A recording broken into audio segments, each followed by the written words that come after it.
여러분 안녕하세요. 건강한 양쌤의 건강한 건강보험입니다. 자, 우리 요즘 보험심사평가사 2급 공부 함께 열심히 하고 계시죠? 우리 지난 1, 2, 3, 4강에서는 이 시험의 1교시에 해당하는 요양급여 기준 1을 강의를 했고요. 그리고 지금부터는 2교시에 해당되는 요양급여 기준 2를 강의를 시작할 예정입니다. 요양급여 기준 2는 1에 비해서 좀 더 실무에 가까운 내용이에요. 치료 재료라든지 약제라든지 이런 세부 고시에 대해서 알아보는 거거든요. 그래서 실무에 가깝기는 하지만 공부하시는 여러분이 꼭 암기를 해야 되는 내용이 있지는 않아요.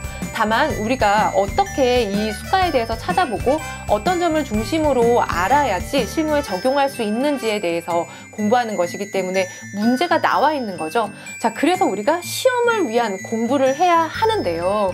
그렇기 때문에 제가 지난 1, 2, 3, 4강에 비해서 이번 이 요양급여 기준 2는 좀 더 빠르게 진행을 해서 5강, 6강, 2강으로 이 시험 풀이를 마치도록 하겠습니다. 요양급여 기준 1과 동일하게 시험 15문제에서 곱하기 3배수 45문제를 풀이할 거고요. 이 45문제 안에는 여러분 우리 합격 기준이 뭐였죠? 70% 이상 맞았을 때 합격이죠? 맞나요? 잠시만요. 아니네요. 70%는 1급이고 2급은 60점 이상 맞으셔야 되네요. 그래서 15문제 중에 우리가 60점 이상, 60% 이상 맞으셔야 하기 때문에 저희가 약 70%에 해당되는 문제를 이 45문제 안에 담아 놓았습니다. 그래서 여러분들이 이 45문제 키워드를 잘 기억을 하셔서 시험에 문제가 나왔을 때 그 약, 그 재료 이렇게 기억하셔서 시험 문제를 푸시면 도움이 되실 거예요. 자, 우리 5강 진행하도록 하겠습니다. 자, 5강 요양급여 기준 2는 앞서 말씀드렸듯이 치료 재료와 약제와 관련된 고시 기준이에요. 이 고시 기준 어떤 책을 사서 공부하면 되나요? 라고 많이 물어보시는데 여러분 이거는 어떤 책을 사셔도 나와 있지 않습니다. 실무에 해당되는 거라고 했죠. 실제로 병원에서 근무를 하시는 분들도 우리 병원에 새로운 약이나 새로운 치료 재료가 들어오면 바로 이 페이지를 들어오십니다. 심평원의 보험 인정 기준이라는 페이지고요. 이 페이지에 보시면 자, 화면 확대를 할게요. 여기 게시일자 검색어를 입력해 주세요 라고 있는데 이 검색어 입력하는 칸에 내가 궁금한 치료약이라든지 재료를 입력을 해요. 그리고 엔터를 치면 이런 식으로 제가 관절경이 궁금해서 검색을 해봤어요. 그러니까 관절경 등의 수술 및으로 해서 고시가 나와 있습니다. 이제 이 고시가 이 아래쪽으로 이렇게 쭉 나오는데 거기서 내가 해당되는 걸 클릭해서 봤을 때 이렇게 나오는 거죠. 그래서 이렇게 보험 인정 상세 내용을 이 홈페이지를 통해서 확인을 할 수 있고요. 이것과 관련된 내용을 저희가 시험 문제에 담았어요. 그래서 여러분께서도 문제를 풀다가 잘 모르시겠다라고 하시면 교재에 보시면 해설, 심사기준 조회, 고시, 제 2018-253호 이런 식으로 나와 있어요. 그래서 여기 있는 키워드들을 여기 보험 인정 기준에 넣어서 검색을 해보시면 정확하게 확인을 하실 수 있습니다. 자, 우리 문제풀이 해볼게요. 요양급여 기준 2 8번 문제 풀어보겠습니다. 페이지 94페이지입니다. 자, 8번 복강경 등 내시경 하 진단적 경 검사 시 사용되는 투관침 및 관절경 수술용 캐뉼라의 인정 개수로 옳은 것은 입니다. 전공자가 아니신 분들도 간혹 계시더라고요. 저희가 이렇게 저한테 댓글 주시는 분들 보면은 사회복지에 계신 분들도 계시고 혹은 이렇게 비행업에 종사하는 분도 계셨어요. 안녕하세요. 공부 열심히 하고 계시죠? 네. 근데 이런 단어들이 복강경 등 내시경화 진단적 경 검사 시 사용되는 투관침 및 관절경 캐뉼라 이런 단어 아는 사람은 익숙한데 모르시는 분들 너무 낯설잖아요. 그죠? 제가 하나씩 설명해 드릴게요. 자, 복강경 등 내시경 하 검사입니다. 복강경, 우리 복강경으로 내시경 한다고 하죠. 배를 들여다보는 경이에요. 이제 사진기죠. 길쭉한 사진기고요. 이걸로 내시경 하, 내시경을 하면서 진단적 경 검사시래요. 수술이나 치료를 한 게 아니라 그냥 한번 진단해 보려고 배에 복강경을 뚫어서 들어가서 배를 한번 이렇게 살펴보고 온 거죠. 근데 이때 배를 살펴보려면 제가 수술실에서 근무를 했었잖아요. 적어도 배에 구멍을 2개는 뚫어야 돼요. 왜냐면 배에 구멍을 2개를 뚫어야 한 개는 카메라 구멍으로 배를 들여다보고 하나는 집게 같은 거여서 이렇게 장을 뒤적뒤적 하면서 이상한 데 없나 이렇게 살펴보는 거죠. 카메라만 들어가서는 내가 원하는 부위를 다 촬영할 사용할 수 없기 때문에 카메라 들어가는 구멍 하나, 집게 들어가는 구멍 하나 이렇게 2개 정도는 들어가야 되고요. 수술을 하려면 3개 정도는 구멍을 뚫어야 합니다. 그래서 진단적 경검사 시에는 투관침을 2개까지 인정한다라고 해서 구멍 2개는 꼭 뚫어야 되니까 이 캐뉼라라고 하는 투관침 2개까지는 보험 기준으로 사용할 수 있게 해줄게 라고 했습니다. 자, 8번의 답은 1번입니다. 자, 다음 9번입니다. 봉합사 산정 지침이고요.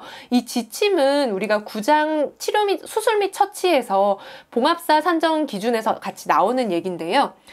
우리가 실값은 기본적으로는 받을 수 없게 되어 있어요. 근데 어떤 실값을 받을 수 있냐면요. 얼굴을 꼬맨 비싼 실 받을 수 있고요. 긴 부위를 수처했을 때 실이 많이 들었으니까 그런 실은 받을 수 있어요. 근데 이 실을 받을 수 없는 경우가 다음과 같이 있습니다. 천자, 생검, 내시경 등 검사를 사용한 경우, 중재적 시술 시 사용한 경우, 레이저나 감마 나이프 등을 사용한 경우, 안면 수술을 제외한 ECM 이하의 피부 봉합 또는 피부 고정 시에 사용한 실의 봉합사에 대해서는 제로대를 받을 수가 없어요. 왜냐하면 너무 싸거든요. 실값이 많이 들지 않아요. 싼 거는. 그리고 이 1, 가, 나, 다 같은 경우에는 구멍을 뽕 뚫어서 하는 시술이거나 1cm 정도만 이시전이 들어가기 때문에 한 땀 정도만 꼬매거든요. 한 땀 꼬맨 실값 뭐 8.5원 이거 받을까요, 여러분? 받지 않죠? 그죠? 근데 이제 앞면에서 얼굴에 수처하는 거는 우리 얼굴에 흉터 생기면 안 되잖아요. 그래서 좀 고가의 실을 사용을 해요. 그래서 앞면에 사용하는 실은 실값을 받을 수 있고, 여기 ECM 이상 피부 봉합 또는 피부 고정을 할 때 실이 많이 들어가기 때문에 이것도 실값을 받을 수 있습니다. 자, 문제 9번. 다음 중 사용된 봉합사가 별도 인정되지 않는 것은 답은 5번 레이저 수술이죠. 레이저 수술할 때 레이저가 들어가는 부분 뽕 하고 구멍만 뚫어서 한 땀만 꼬매면 돼요. 자, 다음 11번 자동봉합기입니다. 자, 자동봉합기가 뭐냐면요. GIA라는 이름을 가지고 있고요. 가스트로 인테스티날 아나스토모시스라는 단어의 약자입니다. 장과 장 사이를 아나스토모시스, 문합, 이어준다라는 거죠. 언제 이런 게 필요할까요? 우리가 대장 절제술 같은 거라서 대장의 일부를 절제했을 때 나머지 장을 붙여줘야 되잖아요. 그럴 때 사용하기도 하고요.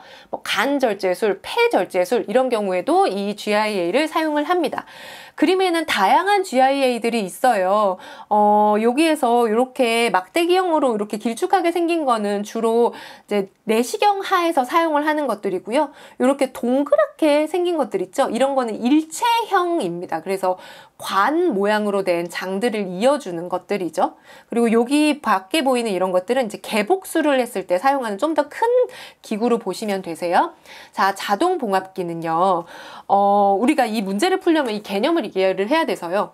여러분, 우리가 폐에 문제가 있어서 폐의 일부를 절제를 해야 되는 거예요. 자, 그러면 피가 안 나게 절제를 하려면 이렇게 폐가 삼각형으로 있을 때 내가 잘라내고자 하는 부분을 수처하고 그 아래 부분도 수처를 해서 피가 안 나게 딱딱 잡아놓고 그거를 칼로 잘라야겠죠.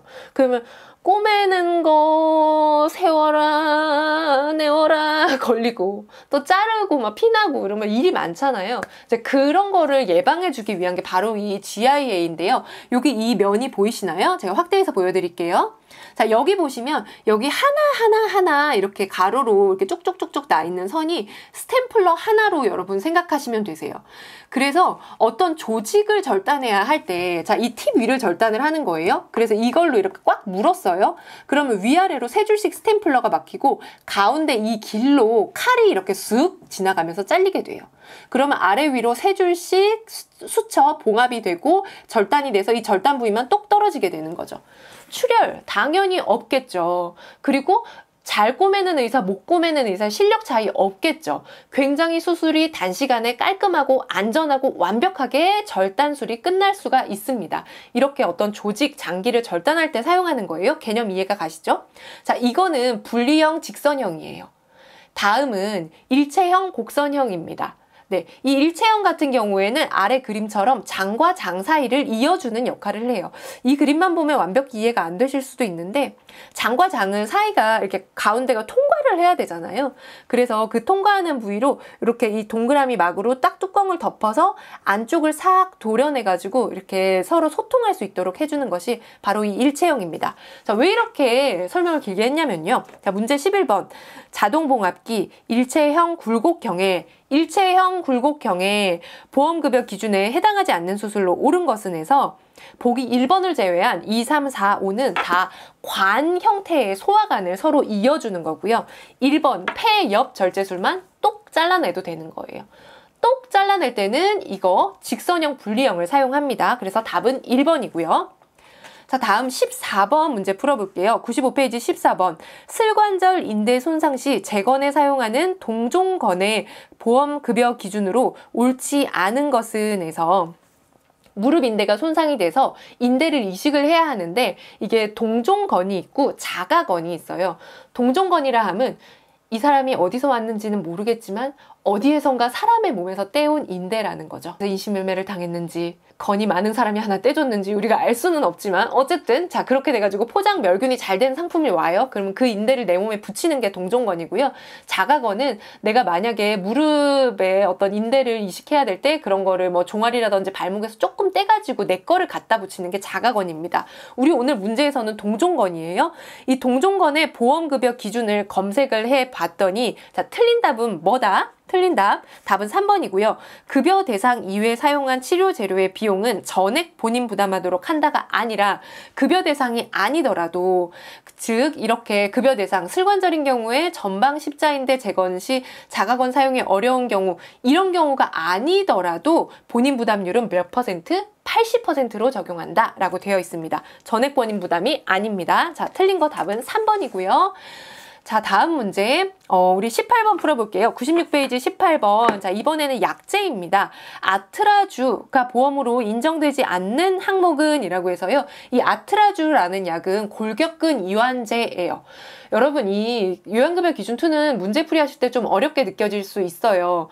그래서 이거를 어떤 이렇게 뭐 메모장이라든지 엑셀 같은데 약 이름을 다 써놓으세요. 아트라주 여기 앞에 아트라크룸 뭐 이런 식으로 약 이름을 다 써놓으신 약 이름이랑 페이지를 써놓으시고 문제풀이를 하시면서 그러니까 문제를 푸실 때 시험에서 어떤 약이 딱 나왔다. 그러면 내 엑셀에 그걸 찾아봐요. 이 약이 있는지. 그래서 펴가지고 그 문제를 정확하게 확인하고 푸시는 거예요. 약 이름만 다 기억할 수 없잖아요. 그죠? 자, 아트라주, 아프다주, 골격근이 아파요. 이 약은 언제 사용하는가가 제왕절개술이나 개심술이나 안압이 현저히 높은 환자의 수술이나 짧은 시간, 1시간 이내의 수술 등등에서 사용을 하게 됩니다. 그런데 여기에서 맞지 않은 보기로 나와 있는 것이 답은 5번이고요. 브레스트 캔서로 진단받고 근치적 유방 절제술을 1시간 30분 시행한 환자라고 나와 있어요. 1시간 이상이죠. 여기는 짧은 수술에만 이 약이 이용이 됩니다. 그래서 5번이 틀린 답이고요. 자, 다음 유트로핀주라는 성장 호르몬제입니다. 아기들이 키가 많이 안 크면 아이들을 100명으로 쭉 세워놨는데 계속 나이가 좀 들어서도 청소년기까지도 뒤에서 3등 정도로 키가 작은 경우에는 이 약을 사용할 수 있다라고 되어 있어요. 자, 투여 대상이 소아성장 호르몬 결핍증에 해당 역 연령이 3% 이하의 신장이면서 100명 세워놨는데 뒤에서 3등이라는 거죠. 그리고 2가지 이상의 성장 호르몬 유발 검사로 확진이 되고 해당 역 연령보다 골 연령이 감소된 자인 경우에 이 약을 급여에 의해서 사용할 수 있습니다. 이거에 해당되지 않는데 키 크고 싶어서 약 먹는다? 그러면 전액 본인 부담이에요. 자, 문제에서는 뭐라고 했나요? 요양급여 기준으로 옳지 않은 것은 답은 2번이고요. 2번에서 뭐라고 했죠? 1가지 이상 성장호르몬 유발 검사로 확진된 환자죠. 1가지 아니에요. 적어도 2가지 이상의 검사에서 확진이 되어야 합니다. 자, 다음 22번 내시경화 담관 협착용 카테터 사용에 대한 급여 기준으로 옳지 않은 것입니다. 자, 22번의 답은 4번이고요.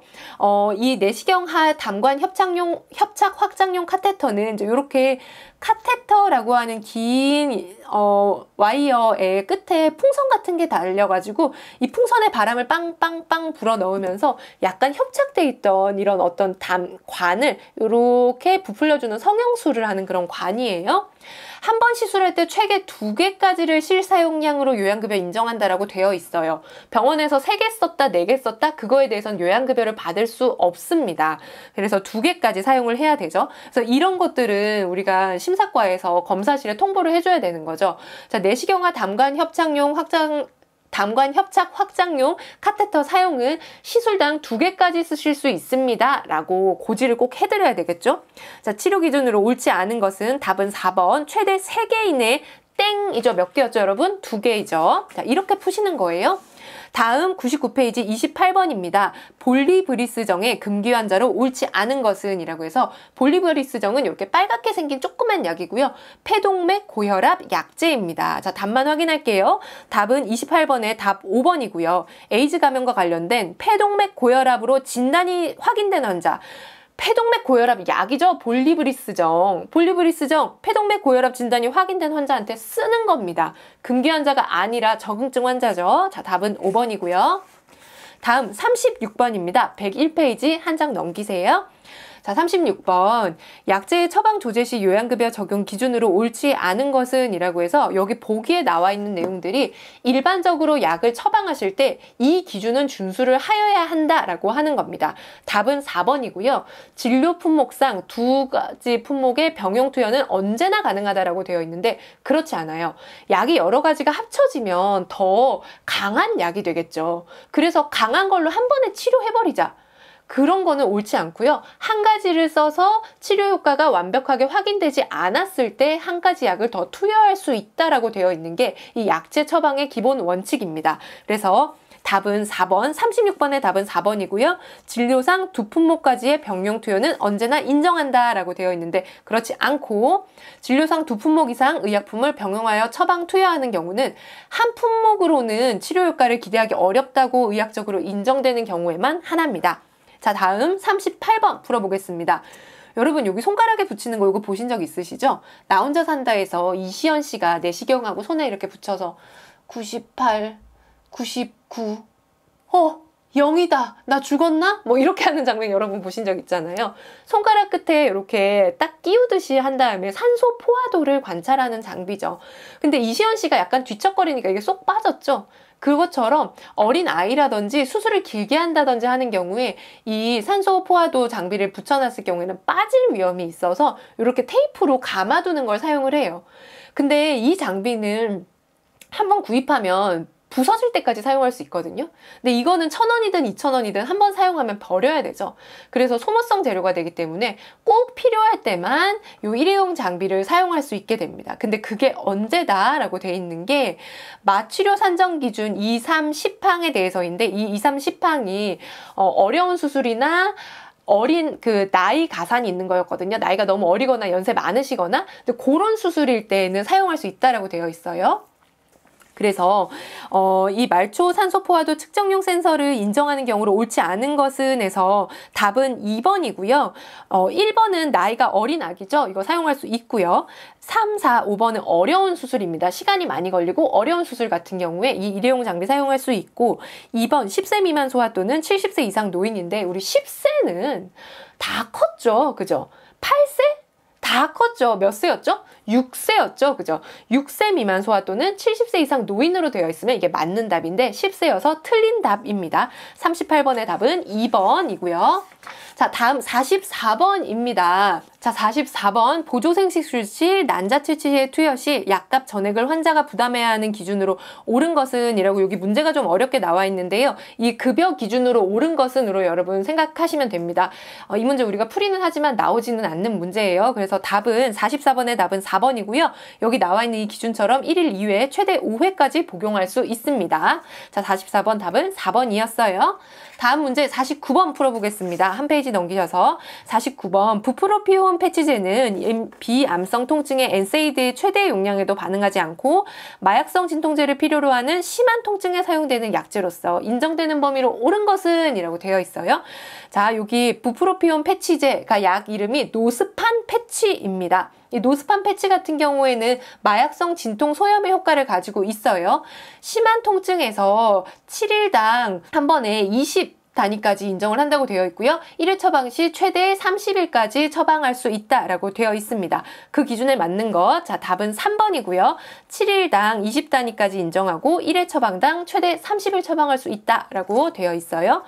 자, 다음 52번 풀어보겠습니다. 52번 경피적 풍선 확장 성형술 시 사용하는 말초혈관 약물 방출 풍선 카테터의 급여 기준으로 옳지 않은 것은, 자, 이거 아까 우리 그 담관 확장 수술할 때 카테터 쓰던 거랑 약간 비슷한 개념이에요. 여기에는 말초혈관이 어떤 죽상경화증 같은 걸로 혈관이 이렇게 막혀 있을 때 이렇게 풍선 카테터를 집어넣어서 풍선을 빵빵 부풀려 가지고 혈관 벽을 이렇게 조금 더 소통할 수 있도록 넓혀주는 역할을 합니다. 그런데 이 풍선 카테터 인정 기준은요, 일반 풍선 카테터를 사용한 경피적 풍선 혈관 성형술 시 시술 후 합병증이 발생한 경우 재협착이나 탄성 재수축 현상, 즉 PTA 시술 후 어떤 시술하고 나서 50% 이상의 잔여 협착이 있거나 휴식 시 수축기 혈압, 왜 이렇게 말이 안 되죠, 여러분? 휴식 시 수축기 혈압차가 5에서 10mm Hg 이상인 경우라고 되어 있는데, 이게 말이 어렵지만 이 풍선 카테터로 시술을 한 거예요. 시술을 했는데도 잔여 협착이 50% 이상 남아있다는 거죠. 시술을 했는데도 절반 정도가 막혀 있으면 이 재료를 쓸 수 있다라고 되어 있습니다. 그래서 옳지 않은 것은 답은 2번이고요. 적응증은 스텐트 내 50% 이상의 잔여 협착이 있을 때여서 40% 이상의 재협착이 아닙니다. 그래서 답은 2번이에요. 자, 52번 풀었고요. 자, 다음 60번입니다. 자, 60번 우리 2019년에 핫했던 추나요법이죠. 자, 추나요법에서 문제가 한 가지 나오긴 했네요. 제가 핫했다라고 말한다고 시험에 나오는 건 아니에요, 여러분. 자, 추나요법 인정 기준에 대한 설명으로 옳지 않은 것은입니다. 자, 추나요법도 마구 처방을 하면 안 되기 때문에 이거에 대해서 이렇게 고시 기준을 만들어 놨어요. 요양병원을 제외한 한방진료 과목 개설 요양기관에서 이렇게 뭐 대상 질환도 정해놨고요. 한 환자당 1년에 20회 할 수 있고요. 이런 것들을 정해놨어요. 여기에서 요양병원은 제외다라고 되어 있습니다. 자, 문제의 답은 3번이고요. 한방 진료 과목 개설 요양병원에서 실시한 경우이기 때문에 아니에요. 요양병원은 아닙니다. 만약에 요양병원에서 추나요법 해도 된다라고 하면은 환자분 입원해 계신데 맨날 하겠죠. 그죠? 개인당 20회씩 다 이렇게 하고 청구하겠죠. 자, 요양병원 안 되고요. 다음 63번 인플루엔자가 발표된 이후 검사상 인플루엔자 바이러스 감염이 확인된 경우에 사용하는 리렌자 로타 디스크 급여 기준으로 옳지 않은 것은, 우리 지금은 코로나가 약제가 없어가지고 우리가 허덕이고 있지만 예전에 이 인플루엔자 때는 이 인플루엔자 이 약이 굉장히 치료제가 유용했었죠, 여러분. 자, 어쨌든 인플루엔자 주의보가 발표가 된 거예요, 국가에서. 자, 인플루엔자 주의하십시오 라고 했는데, 인플루엔자 바이러스에 감염된 게 확인된 경우에 이럴 때에는 이 약을 사용하는 것이 인정된다라고 되어 있어요. 그래서 여기 문제에서 급여 기준으로 옳지 않은 것은에서 보기 1, 2, 4, 5는 다 여기 급여 기준에 나와 있는 맞는 말이고요. 보기 4번 조류 인플루엔자의 경우 조류 인플루엔자 주의보가 발표되기 전인 경우에는 급여로 인정되지 않습니다. 그래서 급여 인정 기준이 아닌 거죠. 그래서 답은 3번이고요. 자, 다음 66번입니다. 66번 총정맥 영양법 TPN이라고 하는 병원에서 환자분들이 하얀색 우유 주머니 같은 거 이렇게 혈관으로 달고 다니는 거예요. 이 카비벤주라는 약은 단백 아미노산 제제이고요.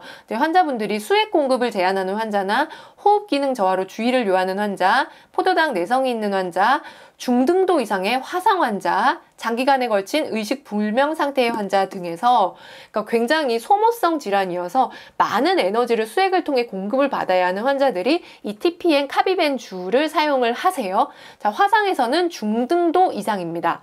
화상은 전부 피부가 이렇게 벗겨져 있는 상태여서 굉장히 수분 손실도 많고 에너지 손실도 많고 면역에도 취약해져 있는 상태죠. 자, 문제 66번에 답은 5번이고요. 경등도 이상이라고 했죠? 경등도 아니고요. 중등도 이상이었죠. 자, 다음 68번입니다. 제일 펜타스타치 10% 주라고 되어 있는 거고요. 펜타스타치 제제고 혈액 및 체액용 약이에요.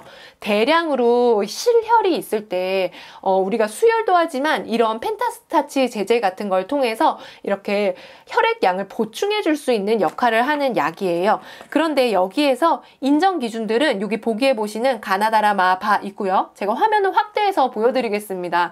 여러분 지금은 공부하는 욕구로 이거 다 메모하고 싶으시겠지만 사실 이거 외우는 게 인생에 큰 도움 안 되거든요.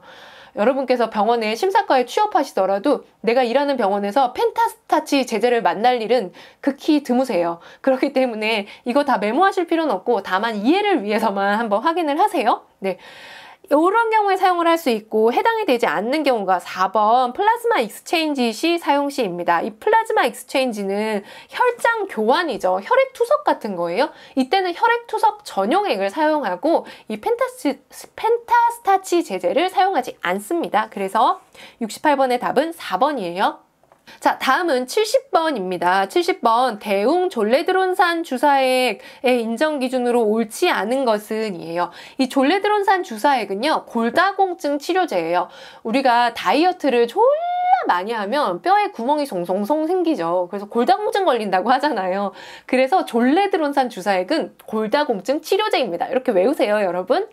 자, 골다공증이라는 거를 이렇게 중심골 촬영, 골밀도 측정을 했을 때 T-스퀘어라는 걸로 확인을 하는데요. 요거 확대해서 보여드릴게요. 자, 이 T-스퀘어가 마이너스 1에서 2.5 사이는 오스테오페니아라고 하는 골 감소증이에요. 그리고 마이너스 2.5 이하일 때 오스테오포로시스, 이 단어에도 여러분 오가 얼마나 많아요? 오스테오포로시스잖아요. 구멍이 송송송 뚫려 있는 거예요. 자, 이 T스퀘어가 마이너스 2.5 이하일 때 골다공증이라는 거죠. 마이너스 1에서 마이너스 2.5 사이는 골 감소증입니다. 그렇게 하고 문제를 풀어보시면 답은 2번이고요. 이중 에너지 방사선 흡수 계측을 통한 중심골 골밀도가 T스퀘어가 마이너스 1.0 이하인 경우 골다공증이다 아니다? 아니다. 골 감소증이다. 이죠. 자, 그래서 답은 2번입니다. 자, 우리 우선은 이번 시간은 문제풀이 여기까지 하고요. 다음 시간에 나머지 요양급여 기준 문제풀이 하도록 하겠습니다. 여러분 고생하셨습니다.